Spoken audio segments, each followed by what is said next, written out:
சேது தலையில அடிபட்ட மாதிரி தமிழ் கிட்ட நடிச்சிருக்காரு. தமிழும் அதை பார்த்துட்டு பயங்கரமா கோபமாயிடுறாங்க. சேது தமிழை எப்படியோ சமாதானப்படுத்திடுறாரு. கையில அடிபட்டிருக்கு, காலில் அடிபட்டிருக்குன்னு.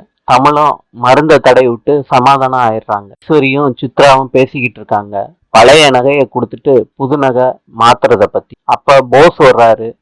நந்தினி இந்த கிஃப்ட் எல்லாம் வாங்கி கொடுத்தாங்கன்னு கொண்டு வந்து கொடுக்குறாங்க. எல்லா பொருளுக்கும் விலைய சொல்றாரு. வீட்டு விலையான்னு ஈஸ்வரி கேட்டு அதிர்ச்சியாறாங்க. ஈஸ்வரிக்கும் சித்ராவுக்கும் தோடோ மோதிரமோ வாங்கி கொடுத்தாங்கன்னு சொல்லி கொடுக்குறாங்க போஸ். அது ரொம்ப நல்லா இருக்குன்னு போட்டுக்கிறாங்க ரெண்டு பேரும். போஸோட அப்பா வந்து அடிக்கிறாங்க. போஸ் கணக்குல சீட்டிங் வேலை பார்த்துட்டான்னு. ஈஸ்வரி சொல்றாங்க, என் பையனும் உங்களை மாதிரி அடிமை வேலையெல்லாம் பார்க்க முடியாது, அவனுக்கு செலவு இருக்கும், அதனால இந்த வேலையை பார்த்திருப்பான், அதை பத்தி எல்லாம் நீங்க பேசக்கூடாதுன்னு சொல்லி திட்டி அனுப்பி விட்டுறாங்க. இல்லத்தாய் வந்து ராஜாங்கத்துக்கிட்ட சொல்றாங்க, போய் இவ்வளவு நாள் ஆச்சு, சேது இன்னும் வரவே இல்லையப்பா, போன் பண்ணி என்ன ஏதுன்னு விசாரின்னு சொல்றாங்க. ராஜாங்கம் விசாரிக்கிறாரு. நான் நாளைக்கு கிளம்பி வந்துடுறேன்ப்பான்னு சேது சொல்றாரு ராஜாங்கத்துக்கிட்ட. சரிப்பான்னு சொல்லிட்டு போனை வச்சிடுறாங்க. வீட்டு மலரும் போஸும் பேசிக்கிறாங்க.